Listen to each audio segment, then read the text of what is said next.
ನಮಸ್ಕಾರ ಎಲ್ಲರಿಗೂ.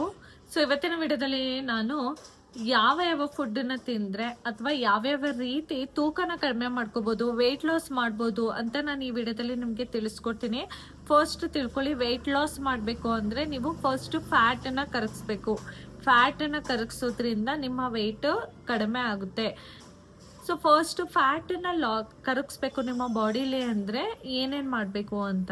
ಫ್ಯಾಟ್ ಯಾಕೆ ಬರುತ್ತೆ ಅಂತ ತಿಳ್ಕೊಳ್ಳಿ. ಫ್ಯಾಟ್ ಬರೋದು ಮೇಜರ್ ನಾವು ಜಾಸ್ತಿ ಔಟ್ಸೈಡ್ ಫುಡ್ ಜಾಸ್ತಿ ತಿಂದರೆ, ಎಣ್ಣೆ ಪದಾರ್ಥ ಜಾಸ್ತಿ ತಿಂದರೆ, ಫ್ರೈಡ್ ಫುಡ್ಡನ್ನ ಜಾಸ್ತಿ ತಿಂದರೆ ಫ್ಯಾಟ್ ತುಂಬಾ ಜಾಸ್ತಿ ಆಗುತ್ತೆ. ಆ್ಯಂಡ್ ಫ್ಯಾಟ್ ತುಂಬಾ ಜಾಸ್ತಿ ಆದರೆ ನಮ್ಮ ಬಾಡಿಗೆ ಅದು ಒಳ್ಳೇದಲ್ಲ. ಅದರಿಂದ ಹಲವಾರು ಡಿಸೀಸಸ್ ಬರುತ್ತೆ. ಹಾರ್ಟ್ ಡಿಸೀಸಸ್ ಆಗಿರ್ಬೋದು ಅಥವಾ ಸ್ಕಿನ್ ಡಿಸೀಸಸ್ ಆಗಿರ್ಬೋದು, ಈ ರೀತಿ ಹಲವಾರು ಡಿಸೀಸಸ್ ಕೂಡ ಬರೋದಕ್ಕೆ ಸ್ಟಾರ್ಟ್ ಆಗುತ್ತೆ. ಫ್ಯಾಟ್ ಏನಾದರೂ ಜಾಸ್ತಿ ಇದ್ದರೆ, ದಪ್ಪ ಇದ್ದರೆ ಈವನ್ ಲುಕ್ ವೈಸು ಕೂಡ ನೋಡೋದಕ್ಕೆ ಅಷ್ಟು ಚೆನ್ನಾಗಿ ಕಾಣಿಸಲ್ಲ. ಈ ಫ್ಯಾಟನ್ನು ಕರಗಿಸೋದು ಯಾವ ರೀತಿ ಅಂತ ಅಂದರೆ ಅದರಲ್ಲಿ ಹಲವಾರು ರೀತಿ ಬರುತ್ತೆ. ಒಂದು ಇಂಟರ್ಮೀಡಿಯೇಟ್ ಫಾಸ್ಟಿಂಗ್ ಮಾಡೋದ್ರ ಮುಖಾಂತರ. ಇಂಟರ್ಮೀಡಿಯೇಟ್ ಫಾಸ್ಟಿಂಗ್ ಯಾವ ರೀತಿ ಮಾಡೋದು ಅಂತ ನಾನು ಲಾಸ್ಟ್ ವಿಡಿಯೋದಲ್ಲಿ ನಿಮಗೆ ತಿಳಿಸ್ಕೊಡ್ತೀನಿ. ಆ ವಿಡಿಯೋನ ನೀವು ನೋಡ್ಬೋದು. ಒಂದು ಮೆಥಡ್ ಬಂದುಬಿಟ್ಟು ಇಂಟರ್ಮೀಡಿಯೇಟ್ ಫಾಸ್ಟಿಂಗ್ ಮಾಡೋದ್ರಿಂದ ನೀವು ನಿಮ್ಮ ತೂಕನ ಕಡಿಮೆ ಮಾಡಿಸ್ಕೋಬೋದು. ಸೆಕೆಂಡ್ ಬಂದುಬಿಟ್ಟು ಫುಡ್ಡಿಂದ. ಫುಡ್ಡಿಂದ ಯಾವ ರೀತಿ ನೀವು ಫ್ಯಾಟನ್ನು ಲಾಸ್ ಮಾಡ್ಬೋದು, ಅದಕ್ಕೆ ಹಲವಾರು ರೀತಿ ಇದೆ. ಒಂದೊಂದಾಗಿ ನಾನು ಹೇಳ್ತಾ ಬರ್ತೀನಿ ಯಾವ್ಯಾವ ಫುಡ್ಡನ್ನ ನೀವು ತಗೊಳ್ಳೋದ್ರಿಂದ ಫ್ಯಾಟ್ ಲಾಸ ಮಾಡ್ಬೋದು ಅಂತ. ಫಸ್ಟ್ ಬಂದುಬಿಟ್ಟು ಬೆಳಿಗ್ಗೆ ಎದ್ದ ತಕ್ಷಣ ಖಾಲಿ ಹೊಟ್ಟೆಯಲ್ಲಿ ಕುಂಬಳಕಾಯಿ ಜ್ಯೂಸ್ನ. ಕುಂಬಳಕಾಯಿ ಜ್ಯೂಸ್ ಯಾವ ರೀತಿ ಮಾಡೋದು ಅಂದರೆ, ಕುಂಬಳಕಾಯಿ ಎಲ್ರಿಗೂ ಗೊತ್ತಿರುತ್ತೆ. ಕುಂಬಳಕಾಯಿ ಕೆಲವರು ನೋಡಿ, ಕುಂಬಳಕಾಯಿ ಸೋರೆಕಾಯಿ ಕನ್ಫ್ಯೂಷನ್ ಇದೆ. ಕೆಲವೊಬ್ರು ಸೋರೆಕಾಯಿನ ಕುಂಬಳಕಾಯಿ ಅಂತಾರೆ, ಕುಂಬಳಕಾಯಿನ ಸೋರೆಕಾಯಿ ಅಂತಾರೆ. ನಾನು ಇಲ್ಲಿ ನಿಮಗೆ ಇಮೇಜನ್ನ ಹಾಕ್ತೀನಿ. ಅದು ಕುಂಬಳಕಾಯಿ. ಈಗ ಹಬ್ಬಗಳಲ್ಲಿ ಎಲ್ಲ ಬಾಗಿಲಿಗೆ ಎಲ್ಲ ಹೊಡಿತಾರೆ. ಆಮೇಲೆ ದಟ್ ವೆಹಿಕಲ್ಸು ಆಯುಧ ಪೂಜೆಯಲ್ಲೆಲ್ಲ ವೆಹಿಕಲ್ಸ್ಗೆಲ್ಲ ಹೊಡಿತಾರಲ್ಲ, ಆ ಕುಂಬಳಕಾಯಿ ಬಗ್ಗೆ ನಾನು ಹೇಳ್ತಾ ಇರೋದು. ಆ ಕುಂಬಳಕಾಯಿನ ಬೆಳಗ್ಗೆ ಎದ್ದ ತಕ್ಷಣ ನೀವು ಖಾಲಿ ಹೊಟ್ಟೆಲಿ ಜ್ಯೂಸ್ ಮಾಡಿಕೊಂಡು ಕುಡಿಬೇಕು. ಜ್ಯೂಸ್ ಮಾಡಿಕೊಂಡು ಕುಡಿಯೋದ್ರಿಂದ ಆ್ಯಶ್ ಗರ್ಡ್, ಓಕೆ ಇಂಗ್ಲೀಷಲ್ಲಿ ಹೇಳೋದಾದ್ರೆ ಆ್ಯಶ್ ಗರ್ಡ್ ಜ್ಯೂಸ್ನ ನೀವು ಬೆಳಗ್ಗೆ ಖಾಲಿ ಹೊಟ್ಟೆಯಲ್ಲಿ ಕುಡಿಯೋದ್ರಿಂದ ನಿಮ್ಮ ಫ್ಯಾಟ್ ಖಂಡಿತವಾಗ್ಲೂ ಕರಗ್ತಾ ಬರುತ್ತೆ. ಆ್ಯಂಡ್ ಅದು ಆ್ಯಶ್ ಗರ್ಡ್ ಇದೆಯಲ್ಲ, ಅದು ತುಂಬಾ ಒಳ್ಳೆಯದು. ಬೆಳಿಗ್ಗೆ ಎದ್ದ ತಕ್ಷಣ ನೀವು ಆ್ಯಶ್ ಗರ್ಡ್ನ ತಿನ್ನೋದ್ರಿಂದ ಎಷ್ಟು ಪ್ರಯೋಜನ ಅಂದರೆ, ಅದು ನಿಮ್ಮ ಹೊಟ್ಟೆನ ಕ್ಲೀನ್ ಮಾಡುತ್ತೆ. ಫ್ಯಾಟ್ ಅಷ್ಟೇ ಕರಗಿಸೋದಲ್ಲ, ಹೊಟ್ಟೆನ ಕ್ಲೀನ್ ಮಾಡುತ್ತೆ ಆ್ಯಶ್ ಗಾರ್ಡ್. ಅಷ್ಟು ಒಳ್ಳೆಯದು ಅದು. ಬೆಳಗ್ಗೆ ಎದ್ದ ತಕ್ಷಣ ಖಾಲಿ ಹೊಟ್ಟೆಲಿ ಫಸ್ಟ್ ಆ್ಯಶ್ ಗಾರ್ಡ್ನ ಜ್ಯೂಸ್ನ ಕುಡೀರಿ. ಸೆಕೆಂಡ್ ಆಪ್ಷನ್ ಬಂದುಬಿಟ್ಟು ನೀವು ಬೆಳಗ್ಗೆ ಎದ್ದ ತಕ್ಷಣ ಖಾಲಿ ಹೊಟ್ಟೆಲಿ ನಿಂಬೆಹಣ್ಣಿನ ನೀರನ್ನ ಕುಡಿಬೇಕು. ನಿಂಬೆಹಣ್ಣಿನ ನೀರು ಯಾವ ರೀತಿ ಮಾಡೋದಾದರೆ, ಒಂದು ಗ್ಲಾಸ್ ಉರಿ ಬೆಚ್ಚಗಿನ ನೀರು, ತುಂಬ ಬಿಸಿ ನೀರನ್ನ ತಗೊಳ್ಳೇಬಾರ್ದು. ಸ್ವಲ್ಪ ಬೆಚ್ಚಗಿರೋ ನೀರನ್ನ ತೊಗೊಂಡ್ಬಿಟ್ಟು ಅಥವಾ ಕೋಲ್ಡ್ ವಾಟರ್ನ ತೊಗೊಂಡ್ಬಿಟ್ಟು ಅದಕ್ಕೆ ನೀವು ನಿಂಬೆಹಣ್ಣಿನ ರಸ ಹಾಕಬೇಕು.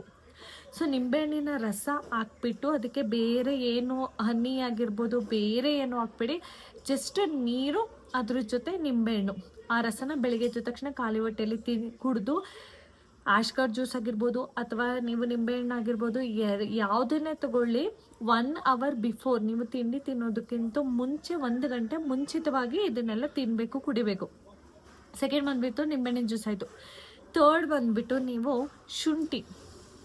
ಶುಂಠಿ ನೀರನ್ನ ಕುಡಿಬೇಕು. ಶುಂಠಿ ನೀರನ್ನ ಯಾವ ರೀತಿ ಮಾಡೋದು ಅಂದರೆ, ಒಂದು ಪಾತ್ರೆಗೆ ನೀರು ಹಾಕ್ಬಿಟ್ಟು ಶುಂಠಿನ ಜಜ್ಜಿಬಿಟ್ಟು ಹಾಕಿ ಅದನ್ನು ಚೆನ್ನಾಗಿ ಕುದುಕ್ಸಿ. ಆ ಶುಂಠಿ ಫ್ಲೇವರ್ ಏನಿದೆ ಅದೆಲ್ಲ ನೀರೊಳಗೆ ಹೋಗಬೇಕು. ಅಲ್ಲಿವರೆಗೂ ಚೆನ್ನಾಗಿ ಕುದುಕ್ಸಿ.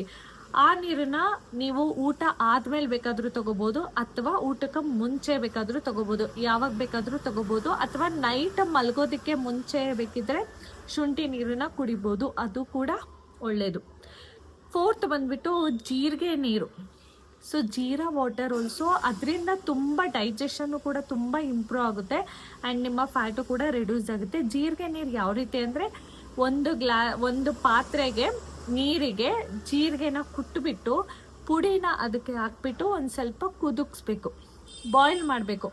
ಅದನ್ನು ಕೂಡ ನೀವು ಊಟ ಆದಮೇಲೆ, ಎಕ್ಸ್ಪೆಷಲಿ ನೈಟ್ ತೊಗೊಂಡ್ರೆ ತುಂಬ ಒಳ್ಳೆಯದು. ಊಟ ಆದಮೇಲೆ ತೊಗೊಂಡ್ರೆ ಜೀರಿಗೆ ನೀರು ತುಂಬಾ ಒಳ್ಳೆಯದು. ಡೈಜೆಷನ್ ಚೆನ್ನಾಗಾಗುತ್ತೆ, ನಿಮ್ಮ ಫ್ಯಾಟು ಕೂಡ ಕಡಿಮೆ ಆಗುತ್ತೆ. ನೆಕ್ಸ್ಟ್ ಬಂದುಬಿಟ್ಟು ಜೀರಿಗೆ ನೀರಾಯಿತು, ಶುಂಠಿ ನೀರಾಯಿತು. ನೆಕ್ಸ್ಟ್ ಬಂದುಬಿಟ್ಟು ಅಲೋವೆರಾ ಜ್ಯೂಸ್. ಇದನ್ನು ಯಾರೂ ಹೇಳಲ್ಲ ಅಲೋವೆರಾ ಜ್ಯೂಸನ್ನ. ಯಾಕೆ ಅಂದರೆ ಅಲೋವೆರಾ ಜ್ಯೂಸು ಟೇಸ್ಟ್ ವೈಸ್ ನೋಡೋದಾದರೆ ಅದು ಚೆನ್ನಾಗಿರಲ್ಲ ಅಂತ ಯಾರು ಕೂಡ ಲೈಕ್ ಮಾಡಲ್ಲ. ಬಟ್ ಅಲೋವೆರಾ ಜ್ಯೂಸು ಕೂಡ, ಅದನ್ನು ಕುಡಿಯೋದ್ರಿಂದನೂ ಕೂಡ ನಿಮ್ಮ ಫ್ಯಾಟನ್ನು ರಿಡ್ಯೂಸ್ ಮಾಡ್ಬೋದು. ಅಲೋವೆರಾ ಜ್ಯೂಸ್ ಯಾವ ರೀತಿ ತೊಗೊಳ್ಳೋದು ಅಂದರೆ, ಒಂದು ಪಾತ್ರೆ ಅಲೋವೆರಾನ ಸಿಪ್ಪೆನ ತೆಗೆದ್ಬಿಟ್ಟು ಅದ್ರ ಒಳಗಡೆ ಇರುತ್ತಲ್ಲ ಅದನ್ನೆಲ್ಲ ಕಟ್ ಮಾಡಿಬಿಟ್ಟು ಗ್ರೈಂಡ್ ಮಾಡಿಬಿಟ್ಟು ನೀವು ಎಷ್ಟು ಅಲೋವೆರಾ ತೊಗೊಂಡಿರ್ತೀರ ಅದರಲ್ಲಿ 3 ಭಾಗ ನೀರು ಹಾಕ್ಬಿಟ್ಟು ಅದರ ಜ್ಯೂಸನ್ನು ನೀವು ಕುಡಿಬೇಕು. ಓಕೆ, ಇದನ್ನು ಕೂಡ ಖಾಲಿ ಹೊಟ್ಟೆಯಲ್ಲಿ ಕುಡಿಬೇಕು. ಸೊ ಇಷ್ಟನ್ನ ನೀವು ಮಾಡೋದ್ರಿಂದ ನಿಮ್ಮ ಫ್ಯಾಟು ಕಡಿಮೆ ಆಗುತ್ತೆ. ಇದೊಂದೇ ಮೆಥಡಲ್ಲ, ಹಲವಾರು ಮೆಥಡ್ ಇದೆ, ಹೇಳ್ತೀನಿ. ಆ್ಯಂಡ್ ನೋಡಿ, ಇದು 1 ದಿನ 2 ದಿನದಲ್ಲಿ ಮಾಡಿದ್ರೆ ನಿಮ್ಮ ಫ್ಯಾಟ್ ಕರಗಲ್ಲ. ಅಟ್ಲೀಸ್ಟ್ ನಾನು ಹೇಳ್ತಾ ಇದ್ದೀನಿ, ಅಟ್ಲೀಸ್ಟ್ 6 ಮಂತ್ಸ್ ಆದರೂ ಟ್ರೈ ಮಾಡಬೇಕು. 6 ತಿಂಗಳು ಮಟ್ಟಿಗಾದರೂ ನೀವು ಈ ಪ್ರೊಸೀಜರ್ ಏನಿದೆ ಇದನ್ನು ಫಾಲೋ ಮಾಡಬೇಕು. ಖಂಡಿತವಾಗ್ಲೂ ನಿಮಗೆ ರಿಸಲ್ಟ್ ಸಿಗುತ್ತೆ. ಓಕೆ, ಇದಿಷ್ಟಾಯಿತು. ನೆಕ್ಸ್ಟ್ ಬಂದುಬಿಟ್ಟು ನೀವು ಬಾರ್ಲಿ ಅಕ್ಕಿ ಬರುತ್ತೆ ಗೊತ್ತಾ? ಸೊ ಬಾರ್ಲಿ ಅಕ್ಕಿ ಇಲ್ಲಿ ನಾನು ಪಿಕ್ಚರ್ ಹಾಕಿರ್ತೀನಿ. ನೀವು ಬಾರ್ಲಿ ಅಕ್ಕಿನ ಜ್ಯೂಸ್ನ ಕುಡಿಬೇಕು. ಬಾರ್ಲಿ ಅಕ್ಕಿ ರಸನ ಯಾವ ರೀತಿ ಅಂದರೆ, ಬಾರ್ಲಿ ಅಕ್ಕಿನ ನೀರಲ್ಲಿ ಹಾಕ್ಬಿಟ್ಟು ಚೆನ್ನಾಗಿ ಕುದಿಸ್ಬಿಟ್ಟು ಚೆನ್ನಾಗಿ ಕುದಿಸ್ಬಿಟ್ಟು ಆ ನೀರನ್ನು ನೀವು ಕುಡಿಬೇಕು. ಯಾವ ರೀತಿ ಅಂದರೆ, ನೀವು ಟೀ ಕುಡಿತೀರಲ್ಲ, ಸೊ ಆ ರೀತಿ ಬಾರ್ಲಿ ಅಕ್ಕಿಯ ನೀರನ್ನು ಕುಡಿಬೇಕು. ಅದರಿಂದನೂ ಕೂಡ ತುಂಬಾ ಫ್ಯಾಟ್ ರೆಡ್ಯೂಸ್ ಆಗುತ್ತೆ. ಅಥವಾ ಬಾರ್ಲಿ ಅಕ್ಕಿದು ರೊಟ್ಟಿ, ಬಾರ್ಲಿ ಅಕ್ಕಿಯಿಂದ, ಅಥವಾ ಒಟ್ಟು ಉಪ್ಪಿಟ್ಟು. ಸೊ ಇದನ್ನಾದರೂ ನೀವು ಇದರಲ್ಲಿ ಯಾವುದನ್ನಾದರೂ ಕೂಡ ಬಾರ್ಲಿ ಅಕ್ಕಿಯಿಂದ ಮಾಡಿದ್ದು ಏನಾದರೂ ತಿಂದರೆ ಬಾರ್ಲಿ ಅಕ್ಕಿಯಿಂದ ನಿಮ್ಮ ವೆಯ್ಟು ರೆಡ್ಯೂಸ್ ಆಗುತ್ತೆ. ಅದು ಒಂದು ಮೆಥಡ್ ನೀವು ಫಾಲೋ ಮಾಡ್ಬೋದು. ನೆಕ್ಸ್ಟ್ ಬಂದುಬಿಟ್ಟು ಸೌತೆಕಾಯಿ.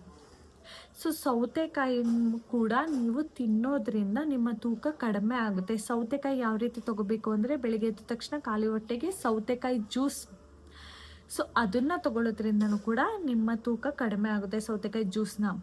ನೆಕ್ಸ್ಟ್ ಬಂದುಬಿಟ್ಟು, ಸೊ ಇಷ್ಟೆಲ್ಲ ಆಯಿತು, ಬಾರ್ಲಿ ಅಕ್ಕಿ ಆಯಿತು. ಸೊ ಇಷ್ಟೆಲ್ಲ ತೊಗೊಳ್ಳಿ, ಖಂಡಿತವಾಗ್ಲೂ ನಿಮ್ಮ ಫ್ಯಾಟೇ ರೆಡ್ಯೂಸ್ ಆಗುತ್ತೆ. 1 ದಿನ 2 ದಿನದಲ್ಲಿ ರಿಸಲ್ಟ್ ಸಿಗೋಲ್ಲ, ನೀವು 6 ತಿಂಗಳು ಸತತವಾಗಿ ನೀವು ಟ್ರೈ ಮಾಡಿ ಸಿಗುತ್ತೆ. ಆ್ಯಂಡ್ ಇದ್ರ ಜೊತೆಗೆ ಸ್ವಲ್ಪ ವಾಕಿಂಗ್ ಎಕ್ಸಸೈಸ್ ಯಾವುದಾದ್ರೂ ಮಾಡಿ, ಅದು ಕೂಡ ಅದರಿಂದನೂ ಕೂಡ ನಿಮಗೆ ಬೆನಿಫಿಟ್ ಆಗುತ್ತೆ. ಔಟ್ಸೈಡ್ ಫುಡ್ಡನ್ನ ಅವಾಯ್ಡ್ ಮಾಡಿ, ಕಾರ್ಬೋನೇಟೆಡ್ ಬಿವರೇಜಸ್ಸನ್ನ ಅವಾಯ್ಡ್ ಮಾಡಿ, ಸಾಫ್ಟ್ ಡ್ರಿಂಕ್ಸ್, ಕೋಲ್ಡ್ ಡ್ರಿಂಕ್ಸ್ ಎಲ್ಲದನ್ನು ಕೂಡ ಅವಾಯ್ಡ್ ಮಾಡಬೇಕು. ಆಲ್ಕೋಹಾಲ್ನ ಅವಾಯ್ಡ್ ಮಾಡಬೇಕು. ಆ್ಯಂಡ್ ಸ್ಮೋಕಿಂಗ್ನ ಅವಾಯ್ಡ್ ಮಾಡಬೇಕು. ಇದನ್ನೆಲ್ಲ ಅವಾಯ್ಡ್ ಮಾಡಿದ್ರೆ ಖಂಡಿತವಾಗ್ಲೂ ನಿಮಗೆ ರಿಸಲ್ಟ್ ಸಿಗುತ್ತೆ.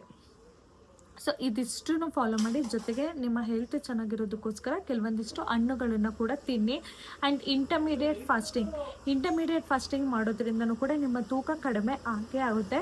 ಸೊ ಇಷ್ಟೆಲ್ಲ ಪ್ರೊಸೀಜರ್ನ ಫಾಲೋ ಮಾಡಿದ್ರೆ ನಿಮ್ಮ ವೆಯ್ಟ್ ರೆಡ್ಯೂಸ್ ಆಗುತ್ತೆ, ನಿಮ್ಮ ಫ್ಯಾಟ್ ರೆಡ್ಯೂಸ್ ಆಗುತ್ತೆ.